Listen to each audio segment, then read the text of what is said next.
Polemik perizinan resort pariwisata Mentawai masih gonjang-ganjing. Siapa yang tak kenal dengan Kepulauan Mentawai? Pulau Mentawai secara geografis merupakan bagian paling barat Pulau Sumatera yang dikelilingi oleh Samudra Hindia.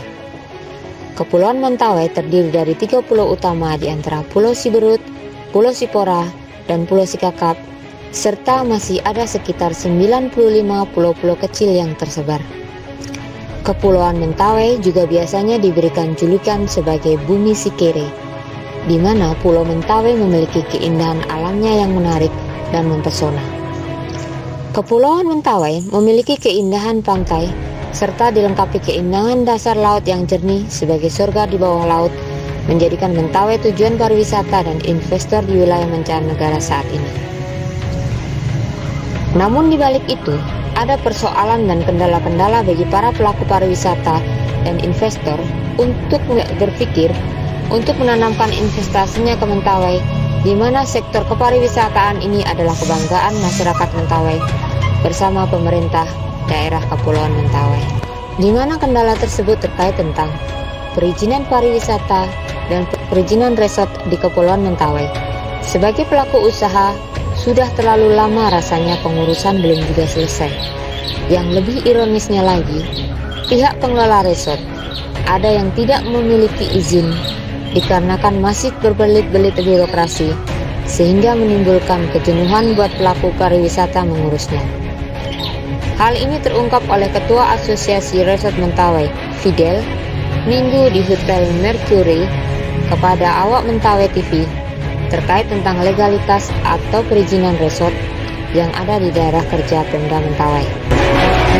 Bagi pelaku usaha yang berada di zona kuning atau hutan produksi, sampai saat ini perizinannya masih terkatung-katung, alias legalitasnya belum jelas. Sebagai ketua asosiasi, telah melakukan pendekatan kepada dinas terkait supaya perizinan resort yang berada di bawah manajemen asosiasi agar segera dapat ditindaklanjuti oleh Pemda Mentawai. Resort-resort yang berada di dalam manajemen asosiasi sampai saat ini belum mendapat izin, akan tetapi mereka tetap menjalankan kewajiban membayar pajak, baik pajak bangunan, pajak restoran, maupun pajak kunjungan pertamu atau perorangan yang ditetapkan oleh Pemda Mentawai. Fidel berharap agar Pemda Mentawai untuk dapat segera menerbitkan peraturan tentang rencana tata ruang Kabupaten Kepulauan Mentawai agar kedepannya para pelaku usaha di wilayah Kabupaten Kepulauan Mentawai dapat lebih nyaman dan aman dalam mengembangkan usaha mereka, dan juga agar kedepannya terbuka peluang kerja bagi warga lokal dengan standar gaji dan jaminan yang jelas. Jadi kita dari pelaku wisata di Kabupaten Kepulauan Mentawai sebenarnya sangat ingin mendapatkan kepastian hukum berusaha, karena sudah beberapa tahun pengusaha-pengusaha di Mentawai ini belum mendapatkan kepastian hukum tentang berusaha di Mentawai. Ini terkait dengan zona itu berada di zona kuning. Setahu kami dari asosiasi, saya sebagai ketua asosiasi Resort Mentawai selalu mengiringi perkembangan tentang informasi tentang revisi tata ruang yang itu sudah diproses katanya dari tahun kemarin. Saya mewajibkan anggota asosiasi untuk tetap membayar retribusi dan pajak. Jadi itulah etikat baik kami untuk memberikan dampak bagus untuk Kabupaten Kepulauan Mentawai. Anggota asosiasi sekarang kami aktif sekitar 12 perusahaan, dan menurut perhitungan saya dan teman-teman itu sudah melebihi 60 atau 70 usaha wisata ya.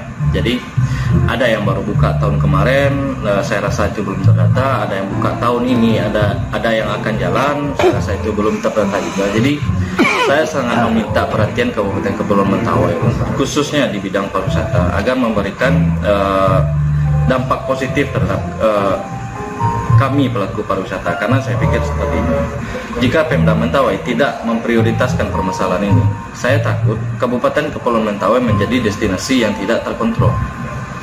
Akan banyak tamu-tamu, akan banyak usaha-usaha yang terbuka di Mentawai tanpa kontrol yang jelas dari Pemda Mentawai. Jadi ini juga berhubungan dengan kelangsungan Kabupaten Kepulauan Mentawai terhadap perputaran ekonomi, jumlah tamu yang akan datang. Jadi selama ini kan tidak ada pembatasan berapa tamu yang datang, berapa tamu main yang bermain di satu spot ombak, bagaimana tata cara masuk ke Mentawai, terkait itu juga tenaga kerja asing yang ada di Mentawai.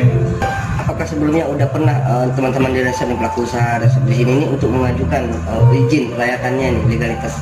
Ya, kita sudah mulai, asosiasi berdiri dari tahun kemarin. Kita sudah mulai banyak seperti mediasi, kita coba cari informasi tentang hal ini. Kita juga pernah diundang di beberapa rapat. Ya, saya pikir sampai sekarang baru beberapa OPD yang sadar dengan hal ini. Saya berharap pengambil kebijakan di Mentawai lebih memprioritaskan hal ini dalam bidang kepastian hukum berusaha kami di Mentawai. Kami mau usaha kami ini legal, jelas diakui. Jadi di saat kami membayar pajak, di saat tamu kami menanyakan kemana uang pembayaran pajak ini dipergikan, kami pun bisa menjawab. Itu jelas. Ya, jadi untuk sementara saat ini apa nih yang menjadi pegangan bagi teman-teman resort ini untuk legalitasnya ini? Untuk sekarang kami baru bisa proses izin lingkungan. Nah, sekarang untuk lokasi usaha kami masih berbenturan dengan beberapa OPD terkait, seperti lokasi kami berada di zona kuning, tetapi di beberapa lokasi usaha sudah diterbitkan seperti sertifikat tanah. Ada beberapa yang belum memiliki sertifikat tanah, tapi kami sangat berharap etikat baik kami tetap membayarkan pajak retribusi, pajak hotel dan restoran. Kami juga berharap Pemda Mentawai memberikan perhatian khusus terhadap kami, para pelaku usaha wisata Mentawai. Saya pikir banyak dampak dari usaha yang kami timbulkan di Mentawai, karena dari usaha yang kami buka, dari usaha kami yang kami lakukan, otomatis kami juga memberikan lapangan pekerjaan baru untuk masyarakat Mentawai. Saya pikir untuk revisi RT/RW sangat bagus. Apalagi kemarin ada program dari Presiden mengenai tanah objek reforma agraria. Itu pun sudah kami usulkan. Tapi sampai sekarang kan belum ada kejelasan proses sampai mana proses ini di proses sampai mana, tadi di jenjang mana, di tahap mana, kan kami belum mendapatkan hasil itu. Kami hanya ingin sebagai warga negara yang baik, kami mau memiliki izin legalitas usaha yang resmi, kami membayarkan pajak yang resmi, kami pun bisa memberikan jaminan kesehatan yang bagus untuk para pekerja kami yang di lapangan. Jadi sampai sekarang sampai mana proses revisi RT/RW dan sampai mana revisi untuk di pengusulan TORA tanah objek reforma agraria sesuai kebijakan Presiden itu, kami belum mendapatkan kepastian sampai mana proses ini. Saya pikir ada hak, ada kewajiban. Hak kami mendapatkan legalitas usaha, kewajiban kami yang membayarkan pajak retribusi, pajak hotel dan restoran. Selama ini kami tetap bayar pajak, tapi perizinan sampai sekarang kami tidak bisa memproses. Pemda Mentawai merevisi RT/RW, apa sih pegangan buat kami? Itu yang kami ingin. Mungkin ada terbit perda, ada terbit peraturan daerah atau kebijakan bupati sebagai pegangan kami. Jika suatu saat nanti misalnya tempat usaha kami ada di bencana, ada kebakaran, jadi kami bisa melindungi aset kami yang ada di Mentawai.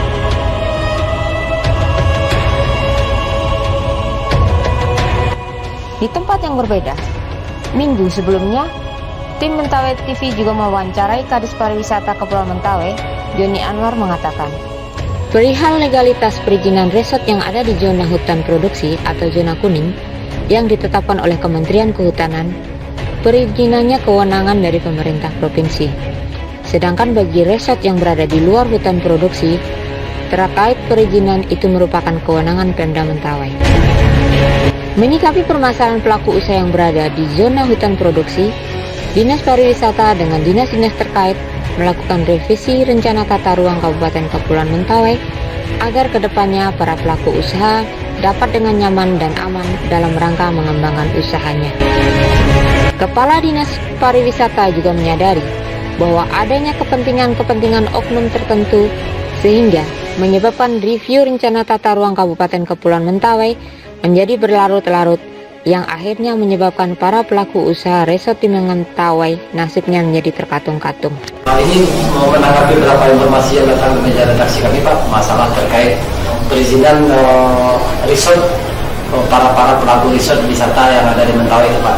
Iya, pasti resort atau teman-teman yang sudah melakukan membangun kadang-kadang di situ yang masih di zona hijau tentu tidak bisa melakukan memproses izin ya. Tapi masih ada tarik menarik di situ, tarik menarik. Nah, seperti apa dilakukan oleh teman-teman kita yang di lokasi tanpa menunggu RT/RW, mereka bisa melakukan ada semacam kajian-kajian dari itu pun kewenangan Dinas Kehutanan Provinsi. Seperti kajian di Sentapa ya? Iya, di Sentapa. Nah, di sini kan teman-teman pelaku riset juga seperti ini Pak. Teman-teman pelaku wisata atau pelaku riset kan dipunguti pajak dan retribusi nih di Mentawai ini selama mereka berkegiatan, ya kan? Berarti ada yang mereka bayarkan, ya kan? Entah pajak bangunannya, entah pajak operasinya, entah pajak restorannya, entah pajak olahraganya, kan itu mereka bayarkan ke Pemda Mentawai. Dan mereka punya bukti fisik, bukti transfer, mereka telah melakukan kewajibannya terhadap Pemda Mentawai, dan sekarang kan informasinya mereka pengen tahu nih apa sih kewajiban Pemda Mentawai terhadap mereka. Itu kewajiban kita.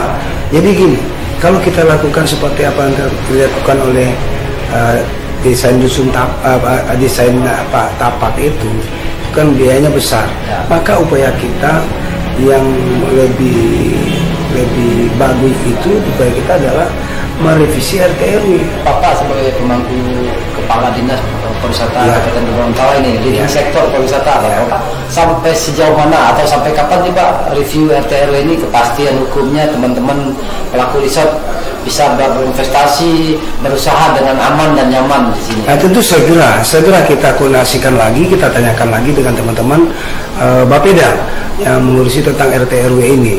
Yang praktis itu langkahnya adalah dengan revisi RT/RW. Ini yang sampai sekarang saya rasa masih terjadi tarik menarik, Bang. Tarik menarik kepentingan di situ dia. Tarik menarik kepentingan. Ya, kalau masalah retribusi segala macam tadi Bapak, kita Dinas Pariwisata melaksanakan amanah daripada Perda yang ada. Bagaimana kita mendatangkan tugas kita yang melakukan yang ada di TIC semacam, mereka juga tetap koordinasi dengan Dinas Pendapatan yaitu BKD yang megang kewenangannya di sini. Ini kan udah baru kita udah hampir 5 tahun atau 4 tahun lebih nih masalah review RT/RW untuk teman-teman pelaku riset di zona hutan produksi. Untuk kedepannya Pak, langkah kami nanti Pak, karena bidang pariwisata di bawah koordinasi daripada asisten asisten pembangunan, nanti saya akan diskusi nih dengan ibu asisten yang punya kewenangan untuk mengumpulkan kami ini nanti adalah ibu asisten. Tahun kemarin itu sudah dipertanyakan oleh teman-teman asosiasi resort atau penginapan yang ada ini, kita sampaikan kepada kepada asisten untuk mengumpulkan beberapa dinas terkait, misalnya Bapeda, dinas perizinan, dinas lingkungan hidup, kita ini di sini. Jadi supaya teman-teman pengusaha juga nyaman melakukan usaha wisatanya, kita juga tidak disalahi oleh aturan-aturan yang ada. Dan hal ini tidaklah susah menurut Kadis Lingkungan Hidup. Asalkan Pemda Mentawai dalam hal ini dinas terkait mau dan punya niat untuk melakukan review rencana tata ruang tersebut. Hotel, resort, dan losmen itu bagaimana Pak tentang perizinan? UKLPL itu adalah upaya pengelolaan lingkungan dan pemantauan lingkungan. Ya. Nah, itu bagi yang belum berdiri. Nah, bagi yang sudah berdiri, bukan diharapkan mengurus itu. Boleh. Namanya beda. Namanya DPLH, Dokumen Pengelolaan Lingkungan Hidup. Ya. Artinya sudah berdiri. Dan itu dibolehkan oleh ketentuan undang-undang kita. Ya. Nah, dia ada sebagian UKLPL, ada sebagian DPLH. Ya. Mengurus izin. Nah, sekarang kenapa mereka agak terhambat mengurus izin lingkungan itu dan izin-izin lainnya? Karena di kawasan hutan sebagian. Itu persoalannya, kawasan hutan itu meranah menjadi ranahnya Dinas Kehutanan Provinsi. Ya. Nah, itu mereka sekarang ada namanya izin Ketentuan Peraturan Menteri Kehutanan dan Lingkungan Hidup nomor 31 tahun 2018 kalau saya nggak salah. Nah, itu dikatakan bahwa mereka tuh harus bisa memperoleh surat izin usaha jasa pengelolaan lingkungan wisata alam pada hutan produksi, membuat di Sentapa. Mungkin pernah mendengar nama itu. Ya. Nah, di Sentapa itu artinya apa? Di satu pulau, satu kawasan tertentu yang menjadi kawasan hutan itu, misalkan hutan produksi, ada di situ tuh hutan misalkan 40 hektar contoh. Nah, itu maksimal 5 lebih kurang 10% diberikan untuk izin usaha itu. Nah, sementara 90% adalah ruang publik namanya. Nah, izin tapak itulah sekarang lagi dibuat. Artinya apa? Kalau setelah izin tapak selesai, mereka yang berada di sekeliling itulah yang bisa, tidak boleh masuk ke dalam ruang publik. Nah, di pinggir pantai. Nah, misalkan sekarang ada baru di satu pulau itu ada 3 yang harus izin tapak, kan? Pakai konsultan dari Kementerian Kehutanan itu. Nah, kemudian masih ada ruang tersisa. Nah, perusahaan lain boleh masuk tanpa izin tapak lagi karena kan sudah ada. Sudah ada. Itu Pak kan izin tapak. Desain tapak namanya. Sebenarnya kewenangan Pemda provinsi, bukan Mentawai. Ini punya kawasan hutan. Nah, tapi ada pola kerjasama di peraturan Menteri itu boleh melibatkan pihak ketiga, boleh resort itu. Tapi lewat konsultan itu IMB-nya include dengan izin. Sama dengan HPH. HPH kan punya camp. Satu camp, satu izin semua, satu paket. Nah, gitu loh. Kewenangan teman-teman kita itu nggak ada, karena itu memang kawasan bukan kewenangan kita. Kawasan hutan kan provinsi. Hutan provinsi loh ya. Nah, APL baru kita. Di samping itu, tim investigasi Mentawai TV juga mewawancarai Bupati Kabupaten Kepulauan Mentawai, Yudas Sabagalet di Pendopo pada minggu ini. Mengatakan bahwa sebagian resort-resort yang berada di wilayah Pemda Mentawai berada di zona hutan produksi atau zona kuning. Dan untuk itu, masalah perizinannya itu merupakan kewenangan dari pemerintah, provinsi, dan pusat. Akan tetapi, Pemda Mentawai juga sedang melakukan revisi rencana tata ruang Kabupaten Kepulauan Mentawai agar para pelaku usaha kedepannya dapat mengembangkan usahanya dengan aman dan nyaman. Dan kepada para pelaku usaha agar supaya selalu membayarkan kewajibannya dalam membayar pajak walaupun perizinan mereka belum ada. Resort kita di sini lebih kurang ada 52-an resort. Persoalan izin itu kan persoalan tanah hutan produksi. Dulu belum ada hutan produksi, kita ini kan banyak pulau-pulau itu sudah dikasih izin operasional. Tiba-tiba ada, saya lupa surat apanya, undang-undangnya itu ada aturan bahwa kita ini di Mentawai semuanya pulau-pulau itu hutan produksi, ya. Hanya Semakakang yang tidak hutan produksi, yang lainnya pulau-pulau itu hutan produksi. Nah, ada keluar aturannya, sehingga hutan produksi itu kan tidak boleh lagi dikasih izin kecuali itu izinnya dikeluarkan oleh pusat yang memiliki hak soal hutan ini kan. Nah, kan menjadi sulit sekarang. Di sisi lain mereka sudah beroperasi, sudah ada yang kita kasih dulu. Di sisi lain di stop ya karena aturan baru. Nah, bagi kita Mentawai, selagi mereka beroperasi ya kita bayar pajak. Tapi kalau mereka tidak beroperasi lagi ya tidak usah bayar pajak. Kepentingan kita kan soal pajak. Izin-izinnya itu ya usahanya di provinsi, di pusat dan sebagainya. Usaha kita dari Pemda kita sudah ajukan di revisi tata ruang supaya pulau-pulau ini dikeluarkan dari hutan produksi. Baru bisa kita perbaiki izinnya. Jadi usaha kita sudah dengan revisi tata ruang, ya revisi tata ruang supaya kita masukkan pulau-pulau ini sebagai objek kita, itu dimasukkan dia di areal penggunaan lain-lain. Tapi kalau masih hutan produksi itu tidak kewenangan kita. Kita lagi berjuang untuk merubah revisi RTRW kita dalam proses merubah itu. Tapi ya, pada resort juga tetap membayar pajak. Ya, bayar pajak itu lain ya. Bayar pajak itu bukan soalan izin tidak izin. Bayar pajak itu urusannya adalah aktivitas. Selagi masih beraktivitas untuk menerima tamu, untuk bertransaksi, tetap bayar pajak pada negara. Itu yang kuncinya. Bupati mengatakan bahwa kepada para pelaku usaha agar supaya selalu membayarkan kewajibannya dalam membayar pajak walaupun perizinan mereka belum ada. Dari Kepulauan Mentawai, tim liputan Mentawai TV melaporkan.